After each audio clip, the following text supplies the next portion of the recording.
স্বাদে আর গন্ধে সম্পূর্ণ ভিন্ন ধরনের একটি চিকেনের রেসিপি আপনিও সহজে বানিয়ে নিতে পারবেন। স্কিপ না করে সম্পূর্ণ ভিডিওটি দেখার অনুরোধ করছি। আমার চ্যানেলে আপনাদের সবাইকে স্বাগত জানিয়ে শুরু করছি রান্নাটা। আজকের রেসিপি নবাবী চিকেন ভাপা। তার জন্য এখানে নিয়েছি 300 গ্রাম চিকেন। এটা উইথ বোন চিকেন, আপনারা বোনলেস চিকেন দিয়েও করতে পারেন, স্বাদের কোনো পরিবর্তন তাতে হবে না।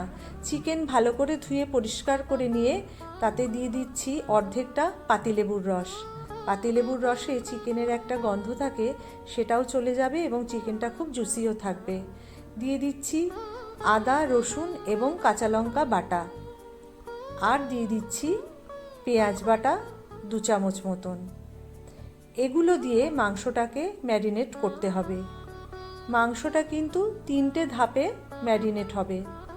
যেহেতু মাংসটা ভাপে রান্না হবে, তাই ম্যারিনেশনটা খুব সুন্দর করে করতে হবে। ভালো করে মেখে নিতে হবে যাতে সব মশলাগুলো চিকেনের গায়ে লেগে যায়, এবং ঢাকা দিয়ে 20 মিনিট মতন রেখে দিতে হবে। ততক্ষণে একটা মশলা বানিয়ে নিতে হবে। 10-15টা কাজু বাদাম আর 2 চামচ পোস্ত জল দিয়ে মিহি করে একটা পেস্ট করে নিতে হবে। এবারে চিকেনে দিয়ে দিতে হবে 2 চামচ টক দই। দইটা যেন খুব বেশি টক না হয়, তাহলে টেস্টটা খুব একটা ভালো হবে না। আর দিয়ে দিচ্ছি বেটে নেওয়া কাজু আর পোস্ত। সব কিছু দিয়ে চিকেনটা খুব ভালো করে আবারও মেখে নিতে হবে। যেহেতু চিকেনটা ভাপে হবে, তাই মশলাটা খুব ভালো করে মেখে নেওয়াটা জরুরি, না হলে টেস্ট কিন্তু ভালো হবে না। সব মাংসের গায়ে যেন মশলা লেগে যায় এমন করে মাখতে হবে, এবং মেখে আবারও 10 মিনিট ঢাকা দিয়ে রেখে দিতে হবে। ততক্ষণে মাখনটা গলিয়ে নিতে হবে। এটা মাইক্রোওয়েভেও গলিয়ে নেওয়া যায় অথবা ডাবল বয়লার করেও গলিয়ে নেওয়া যায়। মাখনটা গলিয়ে নিতে গেলে ডাবল বয়লারে আর কি জলটা যখন ফুটবে, তখন এই মাখনের বাটিটা বসিয়ে দিলে মাখনটা গলে যায়, এটাকেই ডাবল বয়লার বলে। দিয়ে দিচ্ছি 3 চামচ গলানো মাখন। এখানে কোনো তেল ব্যবহার হবে না, এই মাখন দিয়েই রান্নাটা হবে, তার জন্যই এর স্বাদটা একটু নবাবী হবে। ভালো করে মাখন দিয়ে মেখে নিয়ে এবারে ভাপার জন্য যে বাটি ব্যবহার করব তাতে ঢেলে নিতে হবে। আমি এখানে একটা টিফিন বক্স নিয়েছি, আপনারা অন্য কোনো পাত্রেও করতে পারেন। মাংসগুলো ঢেলে নিচ্ছি এবং বাটিতে যে মশলাটা রয়েছে সেটাকেও ভালো করে কাচিয়ে নিয়ে নিচ্ছি। এবারে মাংস আর মশলা এই বাটির মধ্যে খুব ভালো করে বসিয়ে দিতে হবে চেপে চেপে।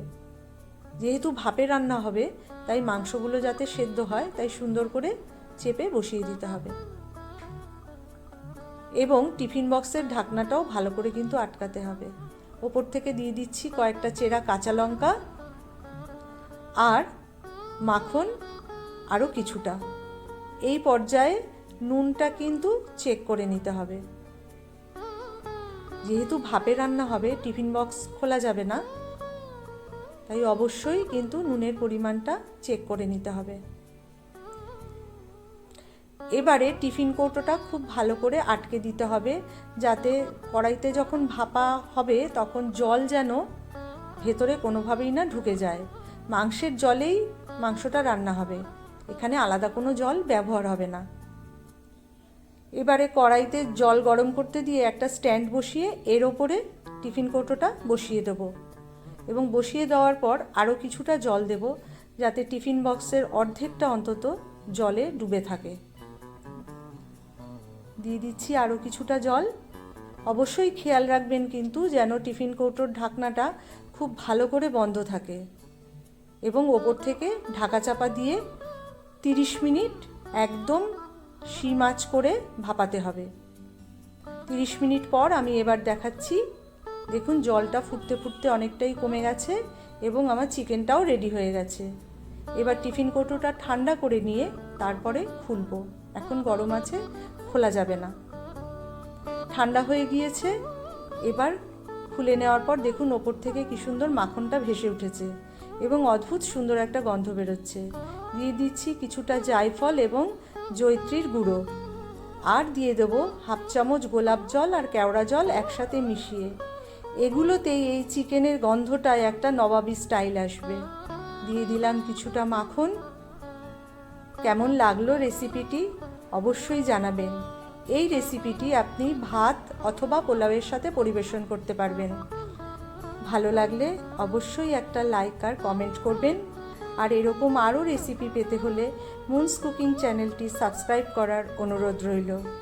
আবার দেখা হবে নতুন কোনো একটা রেসিপির সাথে।